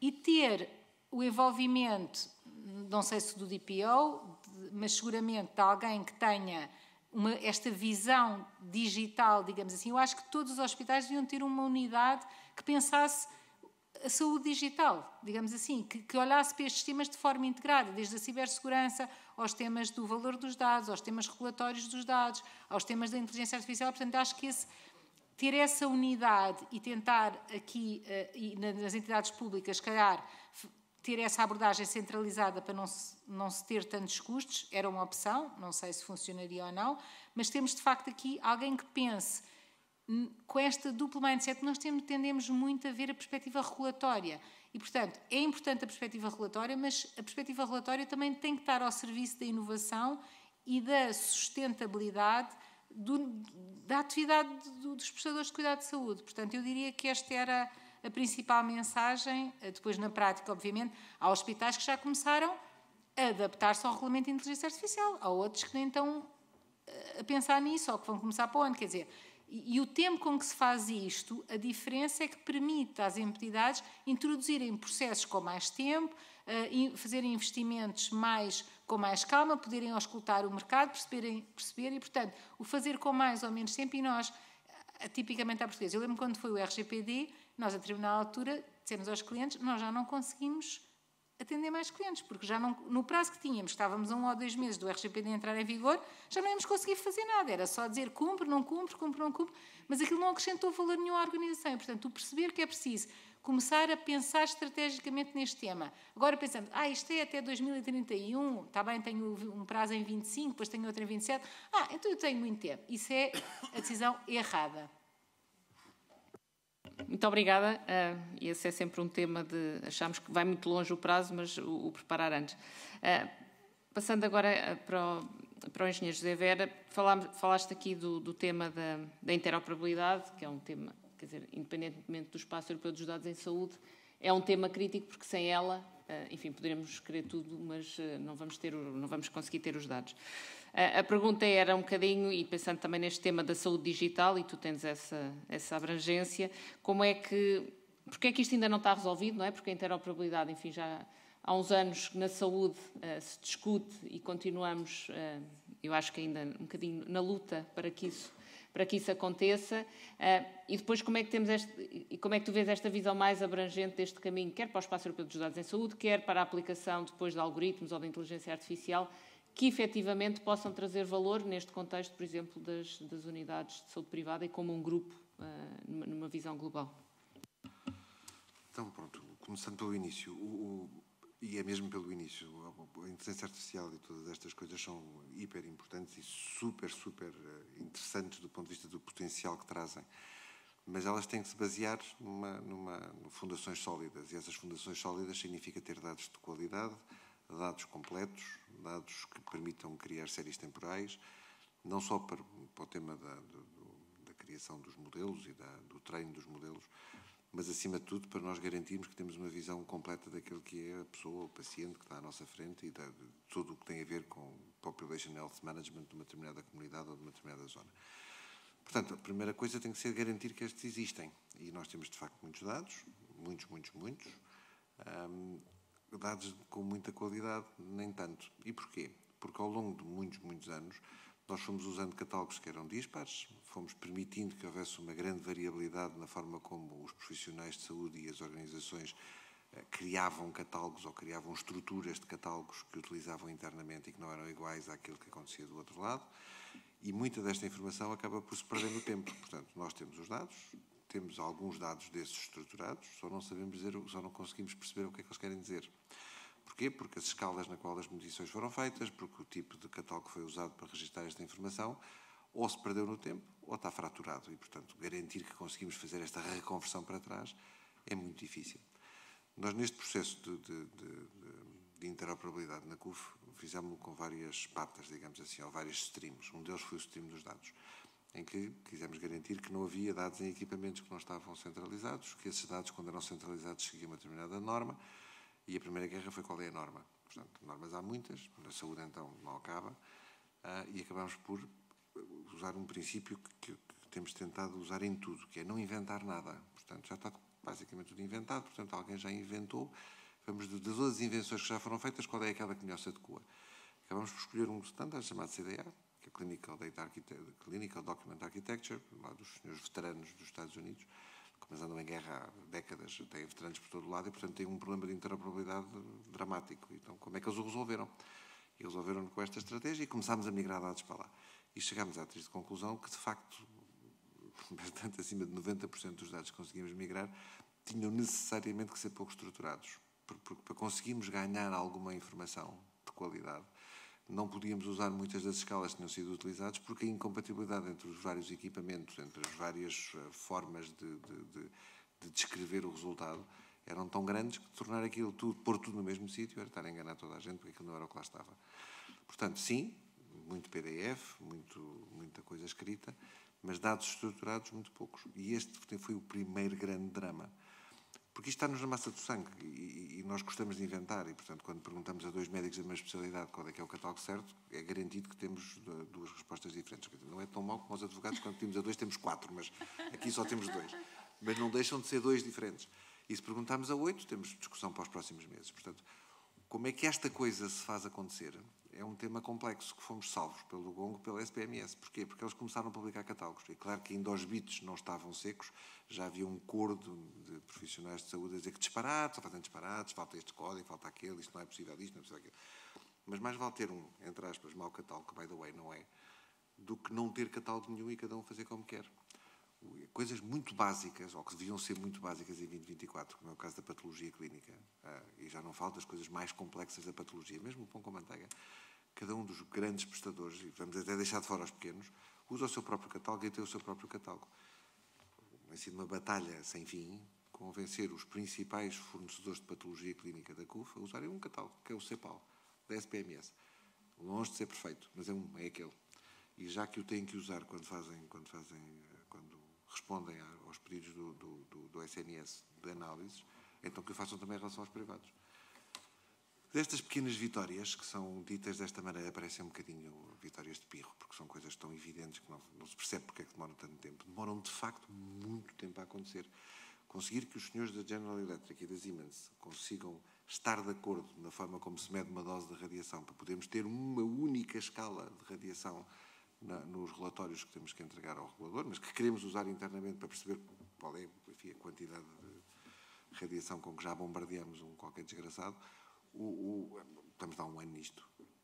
Todos têm escalas diferentes, todos acham que a escala deles é melhor, todos têm imensos exemplos de como é que aquela escala é fantástica na Papua Nova Guiné e noutros sítios igualmente extraordinários, mas conseguir chegar a uma que seja aquela, é o fim do mundo. Portanto, o tema não é tanto um tema técnico do ponto de vista de bits e bytes, portanto, um tema de IT. Esse é relativamente simples de resolver. O tema muito complicado é conseguir que todos os stakeholders que estão envolvidos neste processo consigam acordar numa determinada norma que vai ser usada para fazer este processo. Portanto, sim, nós temos muitos dados, temos 4 milhões de pacientes registados, tivemos 1,3 milhões de pacientes que estiveram na CUF em 2023, mas na realidade, e temos 80 anos de história, em alguns dos casos, mas aquilo que é de facto utilizável para depois eu poder pôr-lhe uma algoritmia por cima ou tirar daqui dados que sejam verdadeiramente interessantes, é francamente mais complexo. Estamos a fazer muitas experiências, entre os quais um projeto, um pet project, de como é que conseguimos organizar isto tudo e pôr isto numa visão para cada uma das especialidades, que é feito com um parceiro, mas de um nível de complexidade brutal, porque tem que fazer muitas destas conversões de coisas que que não há nada que justifique a não ser a inépcia e a inércia de não sei quantos anos e de não sei quantos ciclos que foram acontecendo ao longo da prestação de cuidados de saúde. E é verdade que todos precisamos de mais investimento, temos imensas ideias, mas na realidade o dinheiro não vai aparecer do céu e, portanto, se não conseguirmos garantir algumas coisas, limpando ineficiências e pondo isto a funcionar de outra maneira, enfim, ainda bem que eu não sou eu que tenho de decidir quais são os objetivos do Orçamento Geral do Estado, mas eu veria com muita dificuldade como é que se vai conseguir buscar mais dinheiro onde quer que seja. Portanto, e a saúde consome uma percentagem gigantesca, não só do dinheiro público, como do dinheiro privado, daquilo que sai do bolso de cada um de nós, para pagar aquilo que não é coberto pelo SNS ou, por qualquer razão, que nós não queremos ir ao SNS. Portanto, o tema da interoperabilidade é um tema que eu diria que está mesmo no centro daquilo que nós deveríamos estar a fazer e devíamos estar organizados para conseguir fazer. E mais, não é um tema insolúvel. há coisas que são razoavelmente insolúveis. Como é que nós vamos acabar com as alucinações dos LLMs? Ninguém sabe resolver. Mas como é que podemos fazer um catálogo, ou como podemos fazer uma escala? Sabemos fazer, portanto, é fazer. Muito bem, muito obrigada. E passava agora à professora Cristina Vaz de Almeida. Enfim, todos falamos sobre o cidadão, o benefício que a interoperabilidade entre os vários sistemas, a utilização dos dados, os catálogos, a saúde digital, no final do dia deve trazer uma melhor qualidade de prestação de cuidados ou até antecipar algumas necessidades. Mas como é que podemos passar esta percepção do que é deste trabalho que está a ser feito, nomeadamente no Espaço Europeu dos Dados em Saúde, mas que está a ser feito nesta continuidade de integrar dados e para isso haver continuidade de cuidados, mas como é que esta informação e que confiança podemos dar também a cada um dos indivíduos, dos cidadãos, para partilharem os seus dados, terem confiança, perceberem que isso vai melhorar os cuidados que possam ter nas diferentes instituições de saúde ou até na fase da prevenção, não é? Quando estamos a falar na parte de genómica e de combinar os diferentes fatores, como é que isso também se traduz efetivamente para antecipar a prevenção e depois melhor tratamento? A pergunta é muito interessante e gostei imenso de ouvir esta mesa, porque na realidade acabou de se falar de tudo aquilo que é necessário, é como ter um saco e pôr lá as várias áreas. E de facto, eu acho que a solução é sempre multifactorial e multidomínio.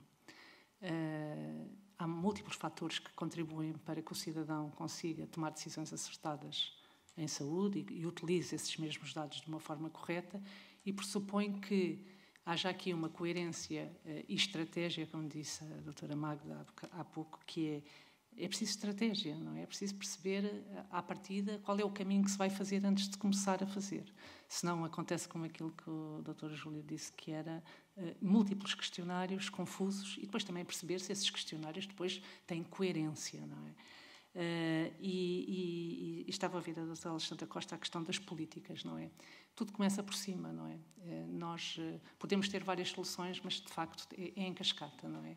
Mesmo nas organizações lideradas tem que começar por cima. A liderança tem que tomar uma decisão sobre determinado assunto e muitas vezes falta esta intervenção das lideranças, intervenção também, às vezes, das políticas públicas para dar aqui, como dizia o Dr. José Vera, uma linha orientadora. Às vezes mais vale ter alguma coisa do que não ter, mas este processo parte sempre de alguém que seleciona, não é? Alguém que escolhe aquilo que é importante estar, por exemplo, dentro de um catálogo, não é? Para haver a tal coerência.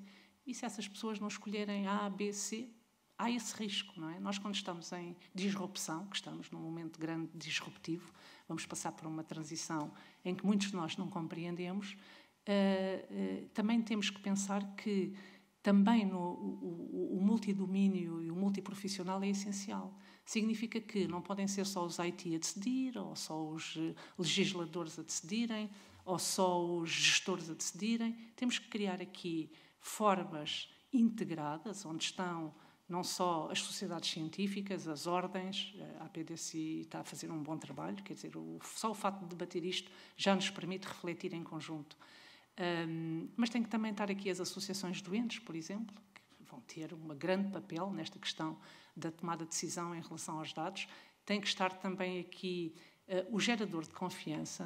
Porquê é que há confiança? Porque há dois fatores, a credibilidade e a expertise, não é?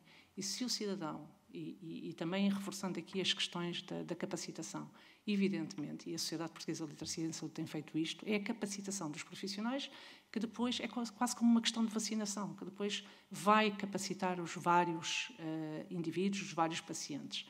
E, por isso, esta visão integrada de capacitar os profissionais, sim, mas tem que ser as organizações a tomar a decisão para capacitar estes profissionais e depois é preciso selecionar o que é que eles vão aprender sobre realmente a parte dos dados. Há uma série de decisões, e por isso a doutora Magda, quando falou na estratégia, é preciso mesmo estratégia. É pensar a montante para depois fazer ajusante, senão depois acabamos por ter duplicação, como esta quantidade de questionários que existem e outras coisas.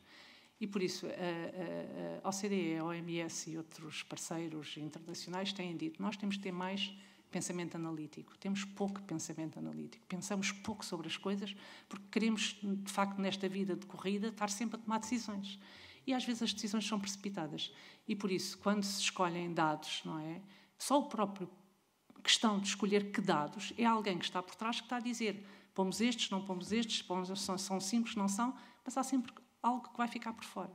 E por isso é preciso esta visão da consultoria, da reavaliação constante e, sobretudo, acho que isto para o cidadão tem que haver aqui uma monitorização constante, grupos muito bem identificados que criem esta tal confiança. Aquilo que aconteceu na pandemia foi que às vezes apesar de eles serem peritos, havia dispersão em termos de informação, isso também não é bom, e por isso tem que haver aqui uma conferência, uma conjugação de interesses e, sobretudo, a questão da cascata. Tem que começar por cima, não é? A liderança tem que começar por cima. Obrigada. Muito bem, muito obrigada. Temos tempo para uma pergunta, se houver. Já está ali uma mão. Sim.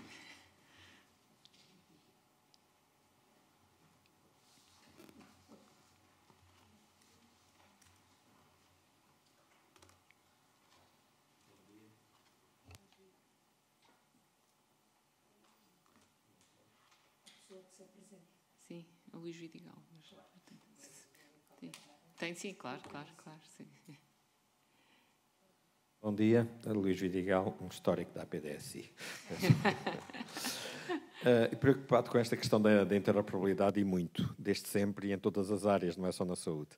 Mas particularmente nesta área da saúde, onde eu vejo há muitos anos talvez a área mais normalizada na interoperabilidade, eu vejo aqui dois movimentos, que não, eles são compatíveis, mas vejo aqui dois movimentos e até um terceiro. Quer dizer, nomeadamente este esforço europeu da interoperabilidade, muito mais focado propriamente no registro e na durabilidade dos dados, e o HL7, o velhinho, não tão velhinho como isso, aliás, ele tem evoluído bastante.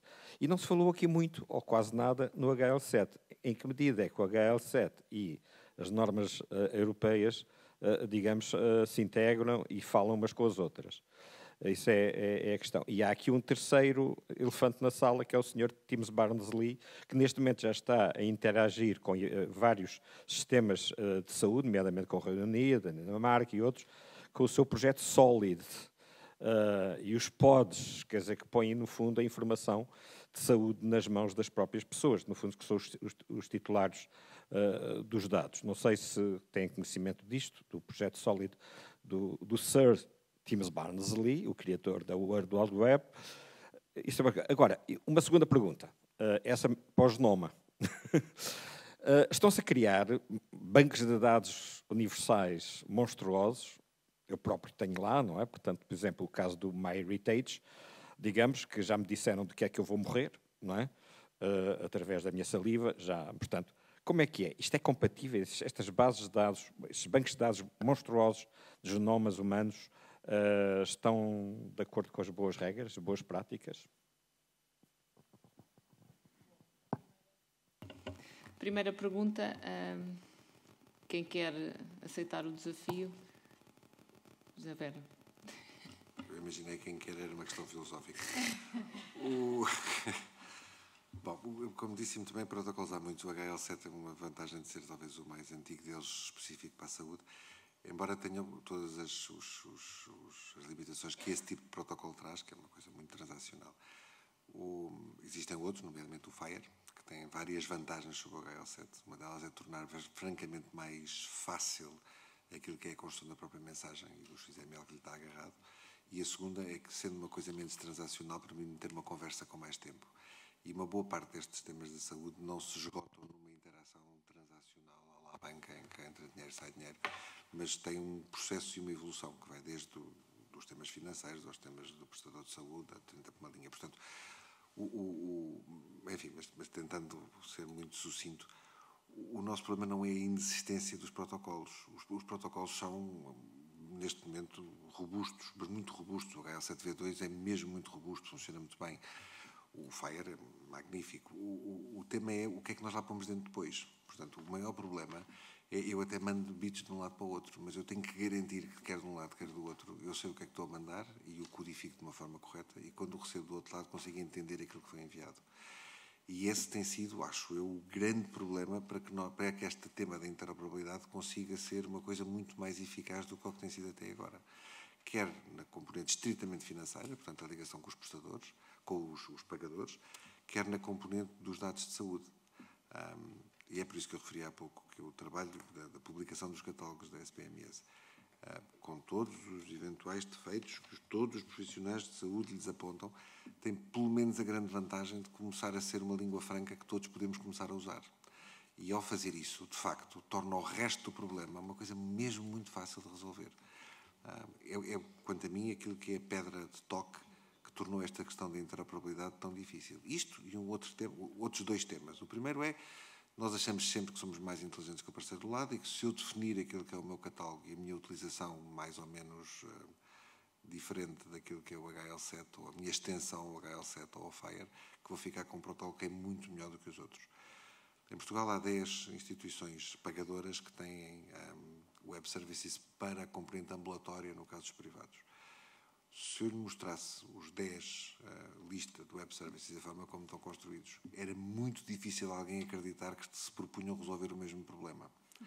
Porque as abordagens que têm são tão extraordinariamente diferentes que das duas uma estava tudo doido ou houve aqui qualquer um extraterrestre que aterrou e fez uma coisa diferente.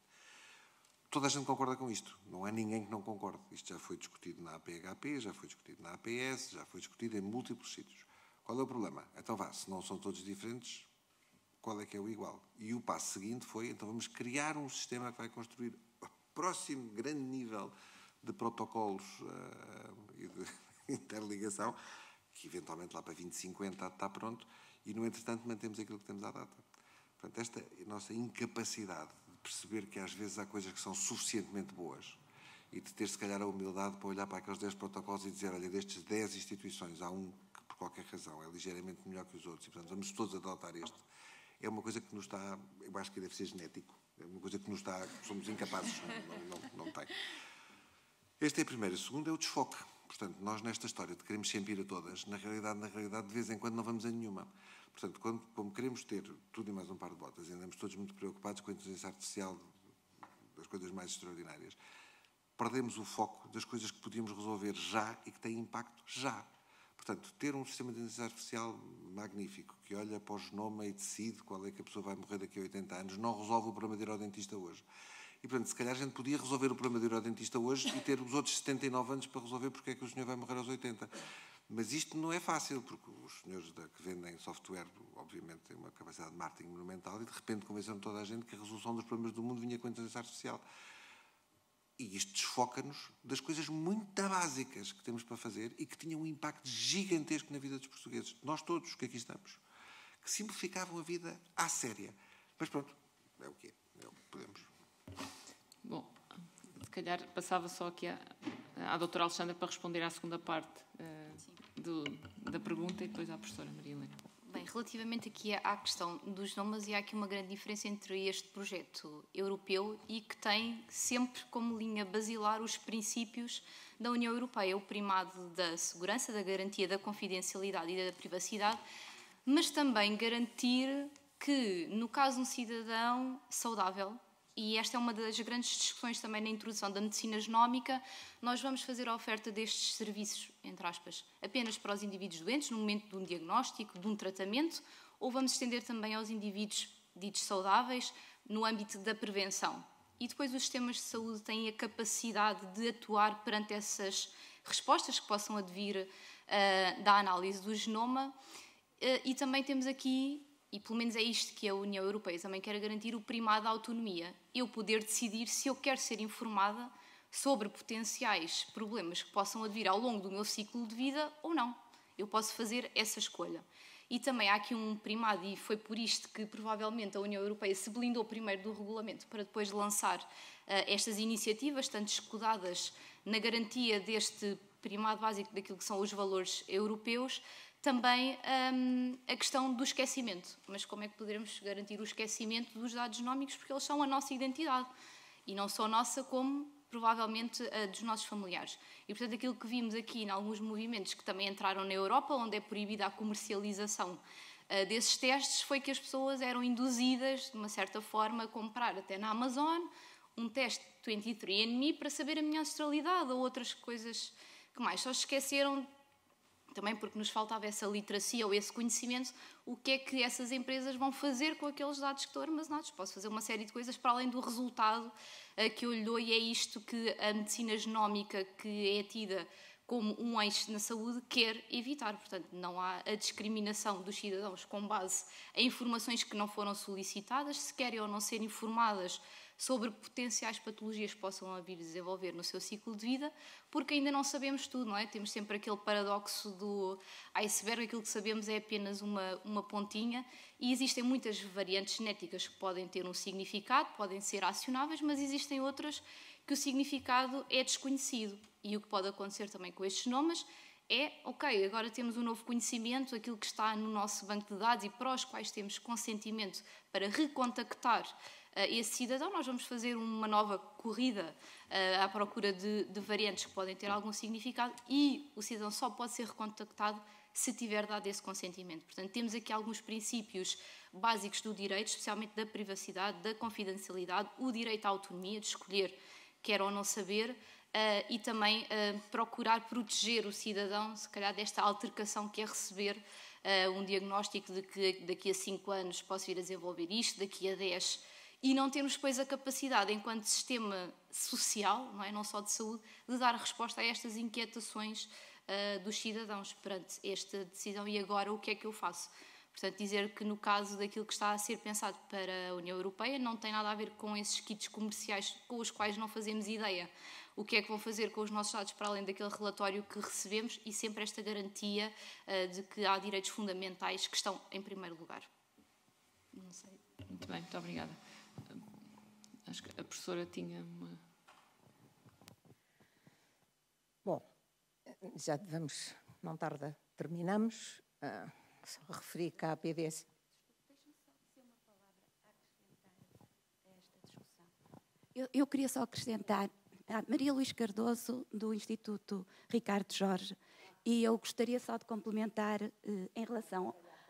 Exato, nós trabalhamos no mesmo sítio. Em relação ao 23andMe, há neste momento uma recomendação dos peritos em cibersegurança de quem tem lá os dados que os peça para remover, porque perdeu 312 milhões de dólares o ano passado e, portanto, não se sabe qual é o futuro dessa empresa e o que é que vai acontecer aos dados de milhões e milhões de pessoas de todo o mundo que compraram os testes por internet. E por isso é que a comunidade europeia é contra a compra de testes por internet, de que as pessoas vendam aquilo que é a sua informação e da sua família, que vão parar a sítios que nós não sabemos quais são. E este exemplo da 23andMe, que teve vários problemas no passado por validar resultados incorretos, que levou muitas mulheres nos Estados Unidos a fazer mastectomias preventivas que eram falsas, por resultados que não estavam comprovados que eram efetivamente de risco para cancro da mama, e, portanto, existe uma panóplia de informação que o cidadão não dispõe, mas que a Europa está a tentar fazer passo a passo, com segurança e garantindo os direitos fundamentais. Desculpe ter interrompido. Obrigada. Sobre isto, e só agradecemos, só não percebo porque é que esta informação não vem mais difundida e a sociedade da Cristina não está a difundir isto, não é? Porque a literacia, e isto é que é literacia pura e dura, não é? Pronto. O que eu queria era perguntar outra coisa. Deixe-me só dizer, professora Helena, a Sociedade Portuguesa de Literacia em Saúde difunde muita informação útil e está aqui presente para participar. Eu sei, estou só a provocar.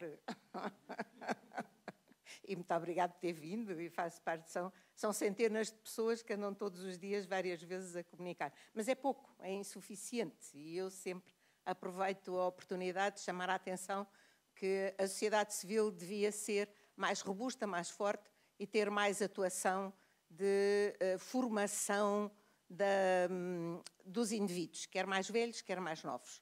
E temos um caminho longo a percorrer. O que eu queria, por outro lado, é não deixar um sentido negativo, porque nós sabemos que cada um de nós tem uma ideia. Eu trabalho em informática desde o fim dos anos 70, portanto passei por variadíssimas inovações tecnológicas e inovações de serviços e inovações informáticas no público, no privado, e principalmente no público e no privado. E portanto, estas disfunções entre vários existiram sempre, existem. Como dizia, há ali um povo que não se governa nem se deixa governar, não é? Disse que é o Júlio César que dizia isto. E nós sabemos que isto é verdade. Mas, por outro lado, também sabemos que nós, em Portugal, somos um palco de iniciativas que, em termos da Europa, vão muito mais atrás, muitas vezes, e que tomam os nossos exemplos como exemplos que depois vão difundir dentro dos respectivos ecossistemas. Eu trabalhei em vários setores da sociedade e vi isso em variedíssimos sítios. E cá o que eu perguntava é, será que em Portugal somos os únicos que estamos com estes problemas? Ou em termos europeus, estes problemas dos catálogos, das regras, dos códigos, da interpretação da legislação, de pôr isto em funcionamento, só temos problemas cá? Ou lá fora esses problemas também existem? Em que ponto estamos? Somos melhores ou somos piores ou estamos no meio? Como é que é? Temos que sair daqui bem dispostos e com energia para fazer cada vez mais e melhor, não é? Porque senão a gente morre com esta situação de falta de estratégia, falta de liderança e não definição de caminhos. Mas sempre foi assim, não é? Sempre foi assim. Portanto, sejamos melhores. Sim, se calhar aproveitava a deixa para tentarmos terminar e depois respondiam à professora Helena e tentar terminar e a pergunta era, aproveitando o que o José Vera tinha aqui colocado, não é? Ainda bem que ele não está a fazer o orçamento, mas vamos imaginar que agora teriam que fazer o orçamento para esta área e conhecendo os desafios e o que de bom fazemos também, o que é que cada um de vós, onde é que colocaria o maior cheque para que Portugal possa ser uma montra neste caminho que estamos a fazer da partilha de dados? Portanto, a minha pergunta para terminar, e vai um bocadinho, não combinámos nada disto, nada, mas era um bocadinho, sendo agora, tendo este papel do orçamento convosco, onde é que colocaria o maior cheque para que Portugal continue e faça melhor nesta montra de saúde digital, de partilha de dados, porque há muita coisa que está a ser feita, muitas das vezes não temos a capacidade de o divulgar ou de o escalar para todas as entidades, porque, enfim, depois temos às vezes olhar para o lado e pensar que a linha B ou a linha C poderia ser melhor. Mas, e começando pelo Dr. Júlio Pedro, sei que não é muito justo porque não preparámos nada disto, mas onde é que colocaria o maior cheque para que para que Portugal possa ser efetivamente uma montra para os outros países europeus, e em algumas áreas já o é, mas neste percurso que vai culminar com o Espaço Europeu dos Dados em Saúde, mas neste percurso de partilha de dados, de interoperabilidade e de garantir que estamos a trabalhar em rede. Muito obrigada. Essa é mesmo muita... Ainda para mais, eu estive sempre a falar aqui de dinheiro, milhões, não é? Mas, pegando aqui em duas mensagens, não é preciso estar sempre a inventar a roda. E, portanto, já existem, e nós sabemos, algumas iniciativas feitas na União Europeia e em alguns, de uma forma mais local, de uma forma mais central, que estão a apresentar resultados verdadeiramente excepcionais. E eu acho que é apostar naquilo que já tem resultados. Portanto, mais uma vez, seguindo este princípio muito interessante de não inventar a roda. E outra diria que também aqui um aspecto muito importante e que a SPMS está a trabalhar, mas temos que trabalhar todos, é a questão do Data Lake. O Data Lake é essencial porque acredito que a utilização secundária dos dados pode ajudar a fazer um reinvestimento do valor gerado por esta utilização secundária. O reinvestimento vai permitir capacitar e criar toda a estrutura necessária para criarmos todo o outro value-based healthcare que advém da utilização primária dos dados. Portanto, toda a eficiência depois pode vir a seguir. Acho que é esta também a abordagem que alguns exemplos estão a fazer na Europa. E eu começava por colocar o dinheiro aí e na capacitação das pessoas. É preciso capacitar as pessoas, é preciso capacitar as pessoas para lidar com todas estas estruturas que vão ser criadas e toda esta regulamentação que vai ser criada. Muito bem, muito obrigada. Passava só à professora Cristina Vaz de Almeida, que ela tem mesmo de sair, e depois retomava para a doutora Magda Cuco. Muito obrigada. Muito obrigada. Eu concordo absolutamente. Aliás, a minha apresentação começou mesmo por dizer aquilo que o Dr. Júlio também diz, que é capacitar, não é? Cada euro investido na capacitação temos muito mais retorno. E depois a questão das boas práticas. Nós temos boas práticas, não é preciso reinventar a roda. E por isso é preciso perceber como é que nós chegamos a essas boas práticas, como é que nós capacitamos e depois, então, começar a ver resultados, não é? Porque pondo a mão na massa é que se consegue. Evidentemente que há muito erro, vai haver muitas tropelias, mas o processo de crescimento é mesmo assim. E por isso são estes dois pontos. Capacitar, de facto, começar pelas organizações, pelos profissionais e depois pelos utentes e depois todos os outros stakeholders e fazer isto de uma forma coerente, lógica, que gera confiança, porque as boas práticas geram sempre confiança. Obrigada. Bem, vou mesmo obrigada. ter que sair, peço desculpa, tenho uma reunião agora. Obrigada. Muito boa tarde. Obrigada. Doutora. Então, enfim, não repetindo o que já foi dito, só fazer aqui 2 notas adicionais. Em relação à capacitação, acho que é crítica. Nós, quando falamos em capacitação, não temos todos o mesmo entendimento e queria especificar aqui 2 aspectos. Há uma capacitação que é uma capacitação básica de todos os stakeholders que atuam neste domínio, mas é preciso pensar capacitação também altamente especializada. Não é só as pessoas saberem o que isto é, o Espaço Europeu de Dados, e, portanto, percebemos os vários níveis de capacitação e muitas vezes vê-se financiamentos para capacitação, mas não se pensou estrategicamente naquilo. Portanto, acho que isso é importante, até porque para nós sermos bem-sucedidos, e estes diferentes níveis de capacitação, desde o nível básico até um nível mais elevado das administrações e de outros níveis, acho que é importante. Depois, eu acrescentava aquilo que já foi dito, outro aspecto que eu já referi na minha intervenção e que acho efetivamente crítico para o nosso país, é o conhecimento estratégico do que é que vem aí. Estava-se aqui a falar dos catálogos. Este regulamento prevê a publicação de um catálogo por parte da entidade que vai conceder o acesso aos dados de saúde. Portanto, vamos agora fazer, e se calhar a SPMS tem aí, pode ajudar a esclarecer isso, mas quer dizer, este é o catálogo base que vai servir de base a este trabalho, vai haver outro, ou seja, muitas vezes o que eu sinto é que nós em Portugal acabamos por como não temos esta visão de longo prazo, e concordo que obviamente há sempre objetivos de curto, médio e longo prazo, mas antes de começarmos a fazer aquilo com os objetivos de curto prazo, temos que olhar para o que vem aí nos próximos anos, e portanto, ter essa visão estratégica, e designadamente em termos de regulamentação, nós ainda não percebemos que temos que olhar para esta regulamentação como algo que mexe nos resultados financeiros das empresas, nos resultados do país e, portanto, se nós começarmos a fazer aquela obrigação daquele regulamento sem perceber o que é que vem a seguir, podemos estar a desperdiçar recursos financeiros gigantes. Portanto, eu acrescentava aquilo que já foi dito, estes 2 aspectos. Muito obrigada.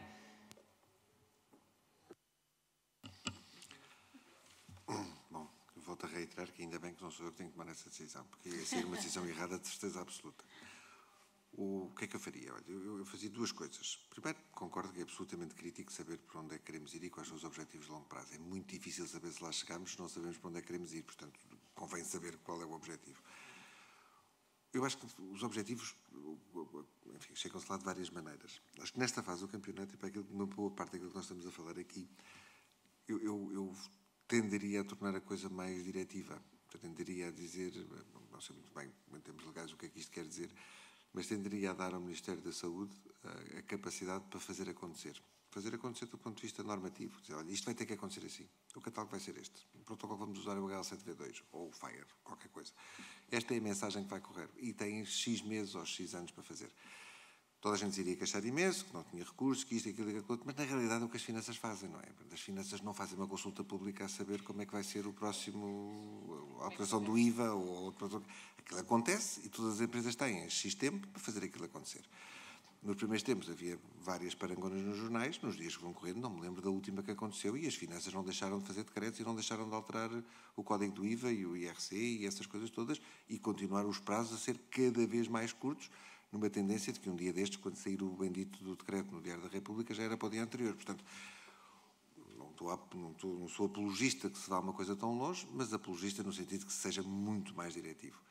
Mais vale fazer uma coisa menos bem feita e fazer, neste capítulo que nós estamos aqui a falar, do que continuar numa paz podre em que se discute muito, fala-se muito, envolve-se muito, mas não acontece nada. E, portanto, ou acontece a uma velocidade muito baixa. Portanto, fazer acontecer, para daqui a 2 anos dizer, olha, isto afinal não estava muito bem, e daqui a 1 ano vamos ter que alterar isto, é muito melhor do que os anos todos que já perdemos.